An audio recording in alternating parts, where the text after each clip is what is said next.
सब देखने और सुनने वालों की खिदमत में मोहब्बत भरा सलाम। इरफान अहमद खान साहब हमारे साथ है जर्मनी से।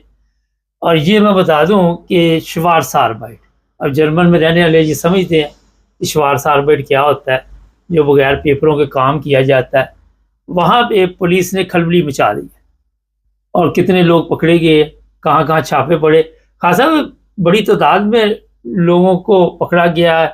ये क्या काम करते हैं अक्सर, जरा थोड़ा सा तफसील से बताएं कि किस काम पे ज्यादा छापे पड़े हैं। देखें, इलीगल काम ज्यादातर जर्मनी के अंदर होटलों वगैरह में होता था हम्म। या होता है, और उस पर पुलिस निगाह रखती है। हम्म। या ऐसे छोटे काम जिनके अंदर ज्यादा हुनर की जरूरत नहीं होती, हुनरमंद लोगों की जरूरत नहीं होती, जिसे कहते हैं हंड आर्बाइट, जी। लेबर की प्योर जॉब जो होती है ना, उसके अंदर ज्यादातर इलीगल लोग काम करते थे।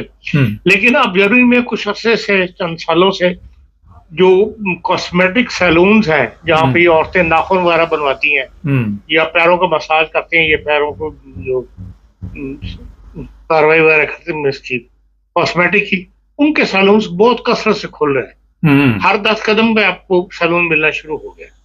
और अगर आप देखें उन दुकानों के किराए वगैरह, और तो उस इतना कस्टमर मौजूद नहीं है मार्केट में जितने उनके रेट्स हैं।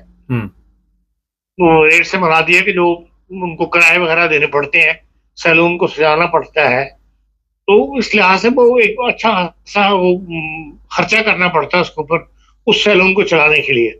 जी। और वो खुलते चले जा रहे हैं, जबकि मार्केट तो वही, कस्टमर वही मार्केट के अंदर। तो इस लिहाज से एक जो गवर्नमेंट के पास ये रिपोर्ट थी, इसमें बहुत ज्यादा इलीगल खवातीन जो है वो काम कर रही हैं, जिनको पूरे पैसे वगैरह नहीं दिए जाते, या उनको टैक्स वगैरह नहीं दिया जाता उनका, या कंगन से नहीं दिया जाता। इलीगल औरतें यहाँ फिर रही हैं, उनको इस तरह ये नौकरी दे दी जाती है। तो वो बकायदा प्लानिंग के तहत पूरे जर्मनी के अंदर, जर्मनी में पिछले हफ्ते बल्कि इस हफ्ते के शुरू में, जो हफ्ता खत्म हुआ है कल जुमे के दिन, उसके शुरू में ये 2000 पुलिस वाले ने छापे मारे थे, और काफी सैलून जो है वो बंद किए हैं, पकड़े हैं। लेकिन अभी वो कार्रवाई चल रही है, इसलिए उसको अभी तक उन्होंने ओपन नहीं किया कभी कितने बंदे हमने पकड़े या कितने सैलून हमने बंद किए। लेकिन बहरहाल बहुत सारे सैलून को जर्मनी में, कॉस्मेटिक सैलून जो है जहाँ पे कॉस्मेटिक का काम किया जाता है खवातीन का, उनमें काम करने वाली जापानी औरतें हैं, कोरियन औरतें हैं, उनको गिरफ्तार किया है और बाद सैलून से वो बंद किए। ये बकायदा एक मुहिम के तहत खुफिया रख के जो है वो किया गया। इसके अलावा एक खाली ये नहीं है कि शहरियों को तंग किया जा रहा है, शहरियों को पकड़ा जा रहा है, बल्कि पुलिस का यहाँ जर्मनी का सिस्टम ऐसा कि हर तरफ निगाह रखी जाती है। बास पुलिस वाले भी यहाँ जर्मनी में गिरफ्तार किए गए हैं, जिनके ऊपर जिन्होंने गैर मुल्कियों को गैर जरूरी तौर पर तंग किया है। अब फ्रैंकफर्ट के अंदर ये जो साइल है, वहां पर जहाँ पर मेन शॉपिंग सेंटर कहलाता है, और हर वक्त जहाँ पे कांस्टेबल वाहन पे रश होता है, वहां का जो थाना है, वहां से उन्होंने 19 आदमी पकड़े हैं। अच्छा।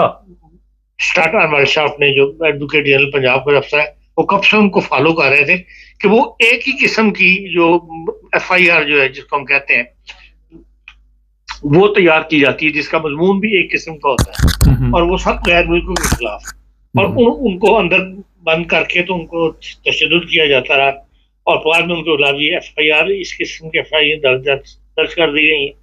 तो वो पुलिस बकायदा उनको फॉलो करती रही है, और उनको उन पर भी हाथ डाला है, और 19 पुलिस वाले जो है पुलिस ने गिरफ्तार किए, जिनमें से 7-8 को तो फौरी तौर पर नौकरी से फारिग कर दिया उन्होंने, और बाकियों के खिलाफ जो है वो उन्होंने उनको नोटिस जारी किए, और उनके थाने जो है तब्दील कर दिए कि सारे एक थाने में देंगे। ये सिर्फ फ्रैंकफर्ट नहीं हुआ, बल्कि जर्मनी के बाहर और जगहों पे भी ये हुआ है कि पुलिस को चेक किया गया है कि भाई ये FIR वगैरह दर्ज करती है, ये बंदों को जो जो सड़कों पर पुलिस हर वक्त फिरती रहती है कारों के अंदर, और बज़ाहिर तो वो सिक्योरिटी के लिए फिर रहे होते हैं कि भाई लोगों को चेक करें कि भाई गलत हरकतें वगैरह तो नहीं कर रहे हैं। तो वो उनके साथ कहीं ना कहीं उनको पुलिस से तो कोई झगड़ा हो जाता है, किसी जत्थे का या किसी लोगों का, उनको पुलिस पकड़ के ले जाती है और फिर उनको तशद्दुद वगैरह करती है। तो उसके बारे में एक वादा उन्होंने सर्वे किया है जर्मनी के अंदर, और बहुत सारी जगहों पर ऐसे पुलिस के लोग पकड़े हैं जो इस किस्म का जो जमा इनकी यहाँ के कानून के मुताबिक इलीगल काम कर रहे थे, तो उनको छोटे मुकदमा जो वो बनाए जा रहे थे। तो ये इस किस्म के वाकयात जो है जर्मनी के अंदर दोस्त का हिस्सा है। खान साहब, इसी तरह जर्मनी की जो है आपकी जैसे कि कहा गया था, कानून पास हुआ था कि भाई तमाम जर्मनी के जो 18 साल के बच्चे ऊपर हैं, वो 18 साल की जो उम्र को होगा वो लाजमी फौरी तरबियत जो है वो हासिल करेगा। उसके लिए फाइनल फैसला ये हुआ था कि ये फार्म निकालेंगे, वो फार्म निकाल के हर 18 साल के बच्चे को भेजा जाएगा, उसके अंदर सवालात होंगे और वो सवाल पुर करके उसने वापस भेजना होंगे। तो वो भी कल जर्मनी के अंदर जो है वज़ारत दिफा ने कहा कि हमने तमाम जर्मनी के जिस वक्त 18 साल को टच करने वाले बच्चे हैं उनको फार्म जो है वो बाई पोस्ट रवाना कर दिए हैं। वो कई हजार फार्म, 40,000 फार्म जो है वो उन्होंने स्थगन का हमने पोस्ट किए। हाँ साहब, पिछले दिनों जर्मनी के कई शहर है, नीदरसैक्सन है, ये म्यूनिख है, वहाँ पे आउसलैंडर बियोडे वाले भी कई पकड़े गए हैं। म्यूनिख में तो 2 बंदे उन्होंने पकड़े थे, एक हनोवर में केस आया था, वो जर्मन नेशनल टीम में मदद करती थी, रात था उसकी। ये जर्मन किस तरह इन लोगों के काबू में आ जाते गैर मुल्कियों के? देखें मार्क साहब, ये काम हमेशा से होता रहा है। चंद साल गैप के बाद फिर कोई ना कोई केस सामने आ जाता है, लेकिन ये काम चल रहा होता है। ऑस्ट्रेलिया में बिहोर्डर्स में या जितने भी बिहोर्डे हैं यहाँ के, उनके अंदर लोग अपने काम निकलवाने के लिए कोई ना कोई कैश रिश्वत तो यहाँ नहीं चलती। आमतौर पर ये होता है कि भाई उड़ा पर टिकट ले लिया, हॉलीडेज बुक कर दी, इस किस्म के काम जो है वो करते हैं। लेकिन ये फ्रैंकफर्ट में भी केस हुआ था और यहाँ भी बहुत सारे लोग पकड़े गए थे जो वीजा इशू करते थे लोगों को।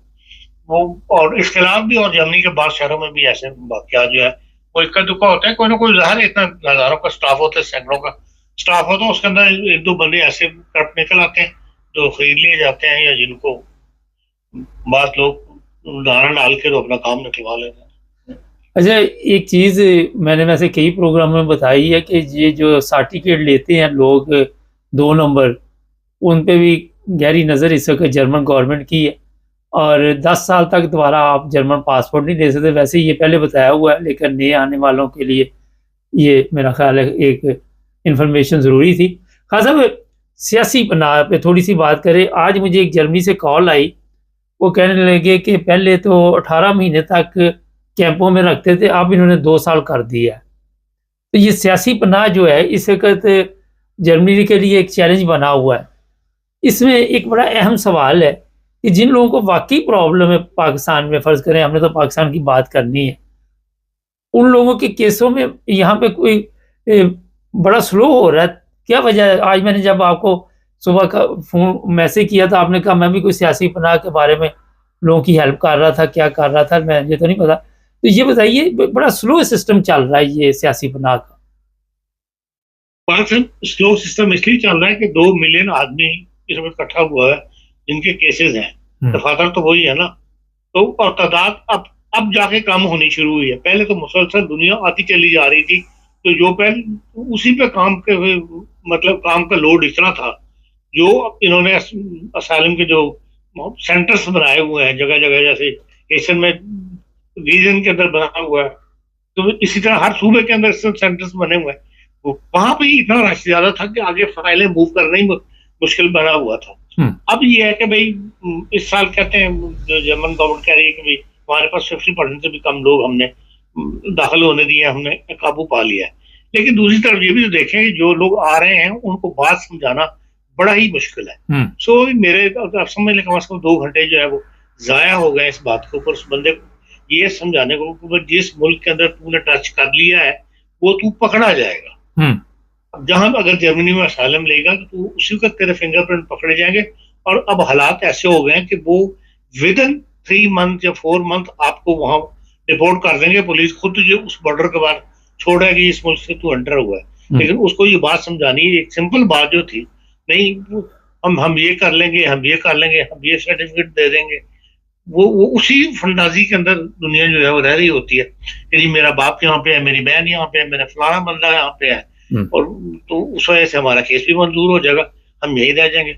वो ये चाहते हैं कि जो उनके मुंह में आ रहा है, जो वो उनका सोच रहा है, वो हमारे मुंह से निकलवाना चाहते हैं। अच्छा उसको ये ये बात समझानी है। मैंने कभी देखे, मैंने आपको फोन नहीं किया, आपने मुझे फोन किया है मशवरे के लिए, तो मैं तो वही मशवरा दूंगा जो इस वक्त हालात मैं देख रहा हूँ या जो नजर आ रहे हैं हालात के, भाई जर्मन की गवर्नमेंट की पॉलिसी इस वक्त क्या है, उसी के तनाजुर में मेरा मशवरा होगा और वो हकीकत पर मबनी होगा। उसके लिए मैं ये तो नहीं, इस सोच के तहत तो नहीं दे रहा कि आप कितने फैमिली के अफराद यहाँ ऑलरेडी मौजूद हैं और उनके केस मंजूर हो गए हैं।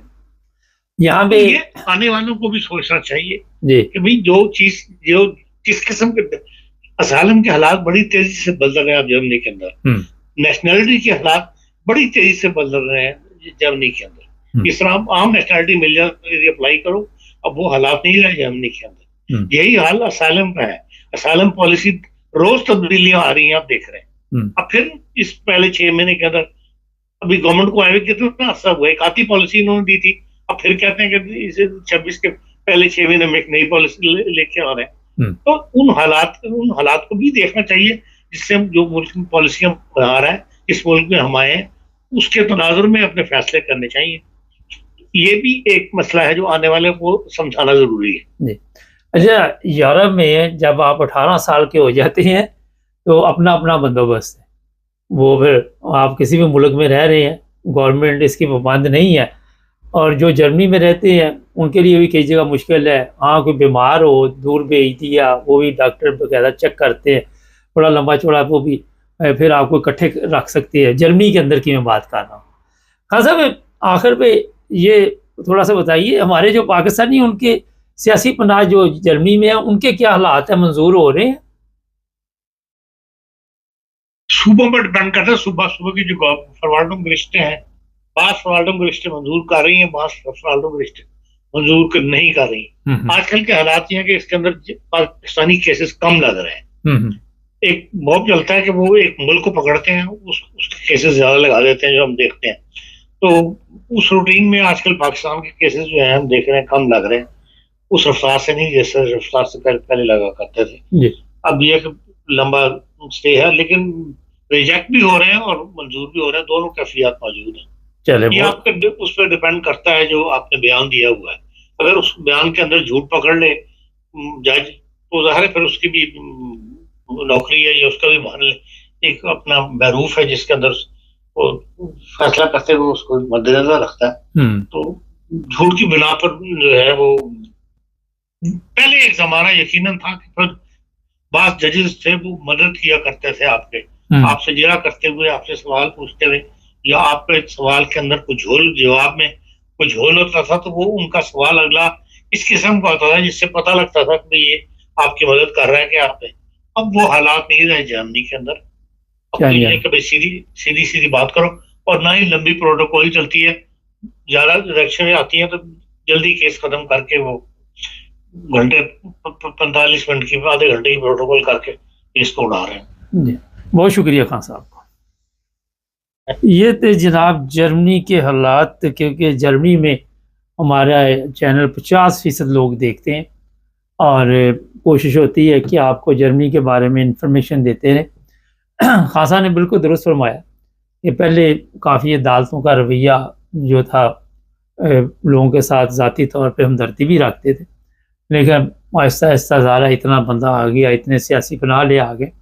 और आज मैंने जिस तरह कहा कि कॉल भी आई थी जर्मनी से, और उन्होंने बताया कि यहाँ कैंप में पहले 18 महीने, अब 24 महीने। अब वहाँ पे मैंने उनसे थोड़ी सी बातचीत की, इसी बारे में इंफॉर्मेशन ली। पहले केस उनके भी रिजेक्ट हो गए हुए थे और आगे फरवार्डुम गरीख्त में केस लगा हुआ था। और जिस तरह खान साहब ने अभी कहा कि ये अदालत पे डिपेंड करता है कि कहाँ की अदालत जल्दी केस मंजूर करती है, कि ये अदालत बड़ी स्लो होती है। शुरू से ही ऐसी है जर्मनी में। उसकी निस्बत इंग्लैंड में बड़ी तेज़ी से केस मंजूर होते हैं जिनको पाकिस्तान में कोई प्रॉब्लम हो, मजहबी प्रॉब्लम हो, सियासी प्रॉब्लम हो, उन लोगों के केस यहाँ पे 2-2 हफ्ते में भी मुझे लोग मिले हैं, कहते मंजूर हो गए। इसी तरह हॉलैंड में भी मैंने आपको बताया था कि वहाँ भी कई लोगों के बड़ी तेज़ी के साथ केस मंजूर हुए। तो ये आपके केस पे डिपेंड करता है कि आपका प्रॉब्लम क्या है। चैनल को सब्सक्राइब कर लें ताकि आने वाले प्रोग्राम भी आपको मिलते रहें। जुड़े रहें हमारे साथ। अल्लाह हाफिज़।